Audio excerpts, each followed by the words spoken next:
नमस्कार दोस्तों, स्वागत है हमारी YouTube channel mister PK. Chaudhary. हम आर.एस. मेंस में जो क्वेश्चन आए हुए हैं थे वो क्वेश्चन कर रहे थे। हमने एक पार्ट कर लिया, इसी पेपर का दूसरा पार्ट कर रहे हैं। क्वेश्चन है कि आतंकवाद के सामाजिक परिणामों को समझाना है। हमें आतंकवादी के जो सामाजिक क्या परिणाम पड़ते हैं उसको समझाना है। उसके लिए किस प्रकार आंसर लिखेंगे देखते हैं कि आतंकवाद जीवन को बहुआयामी रूप से प्रभावित करता है। समाज में भय व्याप्त होना, सांप्रदायिक हिंसा व्याप्त होना, सामाजिक समरसता विघटित होते हुए सामाजिक कट्टरता का पोषण, आतंकवादी विचारधारा अपनाने पर अशिक्षा, मुख्य धारा से कटाव और बेरोजगारी, भटकाव जैसी समस्याएं भी परिणाम आती हैं।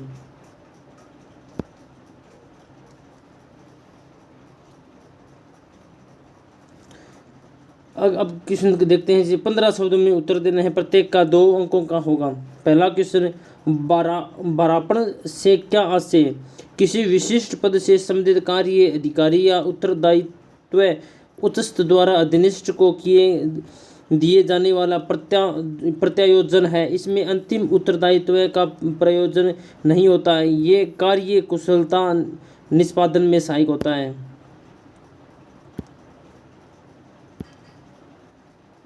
अगला क्वेश्चन, सेवा हेतु विपणन सम्मिश्र में क्या समाहित है? विपणन प्रक्रिया को व्यापक बनाने के लिए विपणन सम्मिश्र में 4P शामिल हैं, जिसमें मूल्य, स्थान, उत्पाद, संवर्धन, जिन्हें संतुलित कर विपणन वृद्धि की जा सकती है।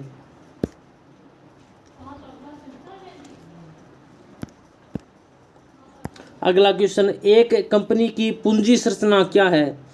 कंपनी को पूंजी संरचना से तात्पर्य है पूंजी के अल्पकालिक, दीर्घकालिक और कार्यशील स्थायी भागों के अनुपातीकरण से है, जो जोखिम कम करने के लिए पूंजी संरचना अनुकूल होनी चाहिए।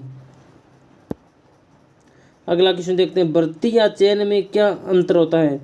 कर्मचारी नियोजन की प्रक्रिया में आवेदन के लिए जो प्रेरित करता है उसे हम भर्ती है कहते हैं, जो सकारात्मक, जबकि उनमें से योग्य उम्मीदवारों की छंटनी उसमें चयन होती है। देखते हैं, साधारण अंश से क्या आप समझते हैं? कंपनी की पूंजी संरचना में स्वामित्व अधिकार रखने वाले अंश साधारण अंश होते हैं और इसमें निवेशकों के लिए जोखिम अधिक होता है, और जबकि कंपनी में उनका हस्तक्षेप बढ़ता है, हालांकि ये अंश सस्ते प्राप्त होते हैं। अगला क्वेश्चन देखते हैं, चक्र, श्रृंखला एवं वृत्त सूचना तंत्र समझाइए। श्रृंखला सूचना तंत्र में कठोर रूप से नियम पालन व केंद्रीकरण होता है, जबकि इसमें जो वृत्त होता है कि वृत्तीय सूचना तंत्र क्रमिक रूप से सूचना हस्तांतरण से संबंधित है, और चक्र सूचना तंत्र में सूचना संप्रेषण तेजी से सहभागिता आधारित रूप से होता है।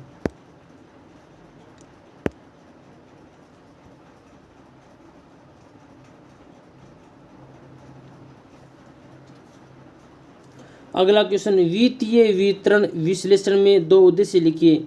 कि वित्तीय वितरण बड़े व जटिल होते हैं, अतः उनमें से आगामी निष्कर्ष व योजना निर्माण हेतु प्रबंधन द्वारा वित्तीय वितरण विश्लेषण उपयोग में लाए जाते हैं।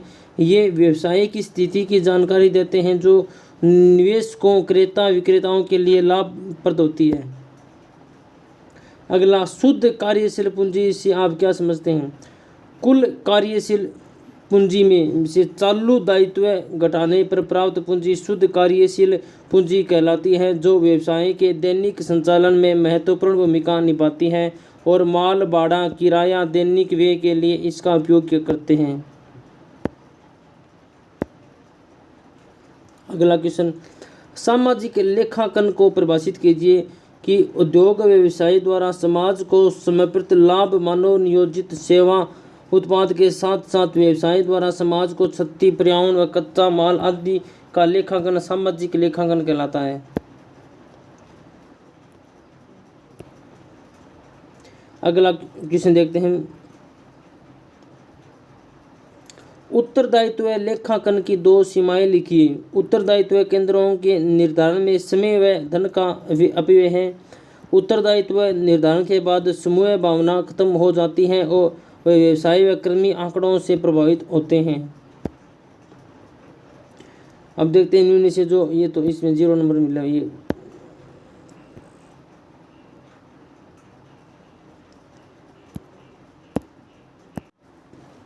अगला क्वेश्चन, उत्तरदायित्व लेखांकन का अर्थ व उत्तरदायित्व केंद्रों के नाम लिखिए। परंपरागत लेखांकन के इतर गैर वित्तीय व्यवहारों का भी लेखांकन कर संगठन में कार्य निष्पादन में असंगतता की स्थिति में किसी कार्मिक उत्तरदायित्व सुनिश्चित करने के लिए उत्तरदायित्व लेखांकन कहलाता है और इसमें भावी योजनाओं व मानकों का भी विवरण होता है। उत्तरदायित्व केंद्र, लागत, लाभ केंद्र और निवेश केंद्र, इन केंद्रों के लिए अलग अलग उत्तरदायित्व निर्धारित होते हैं।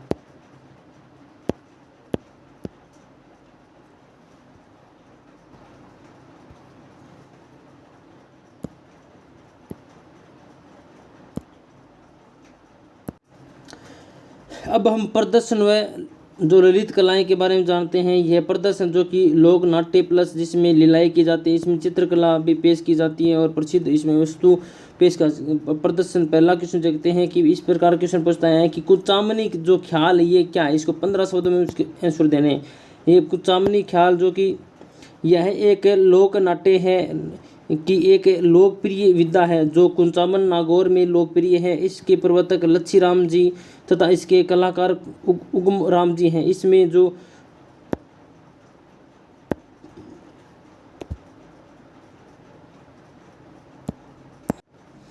कुचामनी ख्याल होते हैं इसमें खुले मंच का प्रयोग किया जाता है, साल भाषा में संवाद किया जाता है, सामाजिक व्यंग्य पर आधारित है, लोकगीतों की प्रधानता है। ये दो तूरा कलन की ख्याल 50 शब्दों में इसके आंसर देने और 2010 RS मेंस में ये क्वेश्चन पूछा हुआ है। इसमें देखते हैं किस प्रकार की है। एक प्रसिद्ध लोक नाट्य जो कि तुर्क कलन की ख्याल है। यह प्रसिद्ध लोक नाट्य है जिसका प्रारंभ हिंदू संत से हुआ है। इस प्रकार देख लीजिए किस प्रकार से तूरा कलन की कला की जाती है। देख लो कुचामनी ख्याल में आपका आदर स्वागत है। कुचामनी ख्याल दिखा रहे हैं।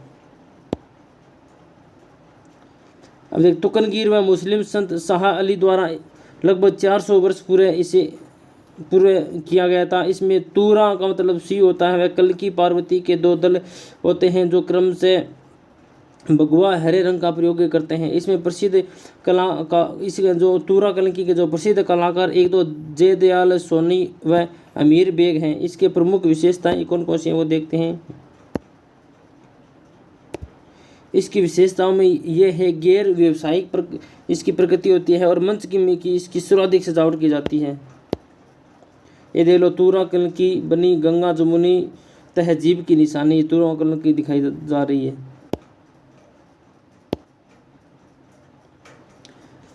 और इसमें तूरा कलन की इसमें नाचंग नामक वाद्य यंत्र का प्रयोग किया जाता है।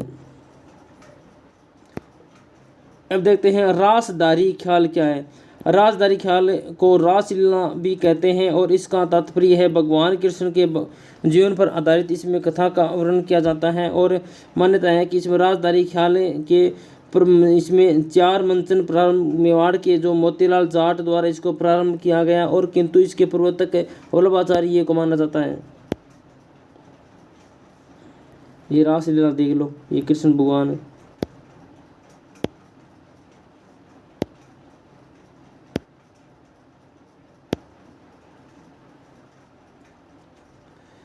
और इसके जो प्रदर्शन है तो किसी मंच के निर्माण की आवश्यकता नहीं होती है वरना नृत्य व गीतों के माध्यम से संपूर्ण कथा व इसका बखान कर दिया जाता है। अब देखते हैं रम्मत क्या है। रम्मत जो कि RS मेंस 1999 में सुनाया।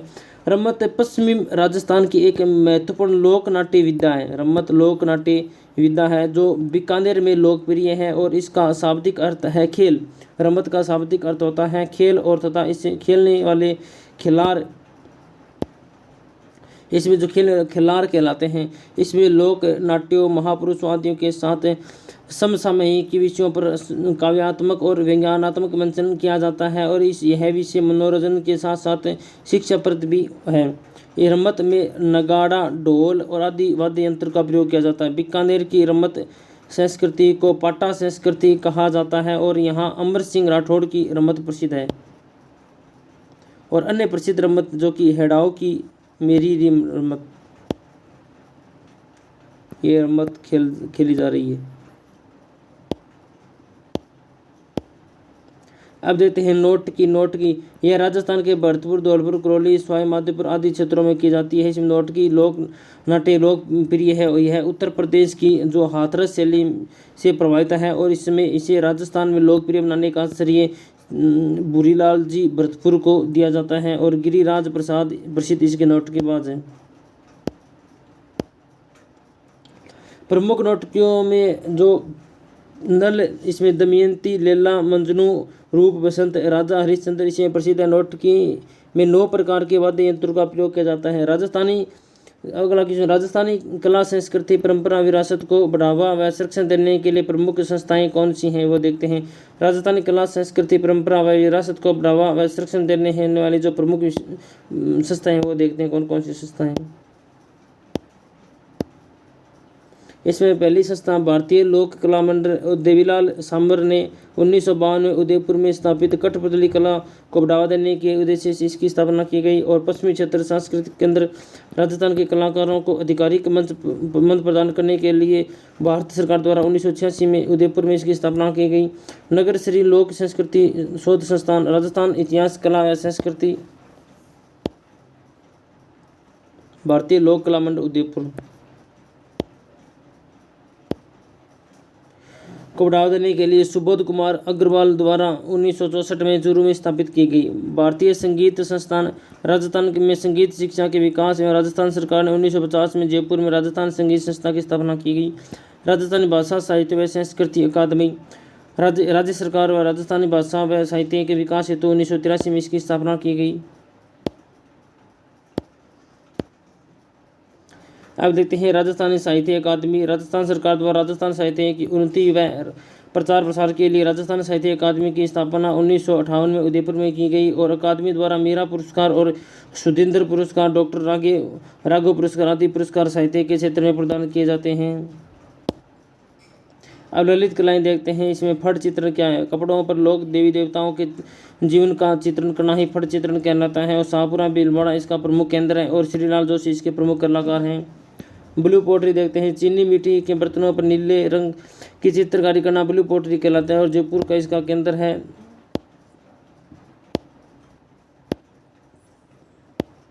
और कृपाल सिंह शेखावत ब्लू पोट्री के बहुत ही प्रसिद्ध कलाकार हैं। अब देखते हैं पिछवाई क्या है। मंदिरों में देवी देवताओं की जो प्रतिमाएं, जो श्रीनाथ जी की प्रतिमा के पीछे जो भाग में अलंकृत करने वाले हेतु जो बड़े कपड़े पर किया जाता है, चित्रांकन पिछवाई कहलाती है। नाथ द्वारा इसका केंद्र है तथा नरोत्तम लाल शर्मा इसके कलाकार हैं।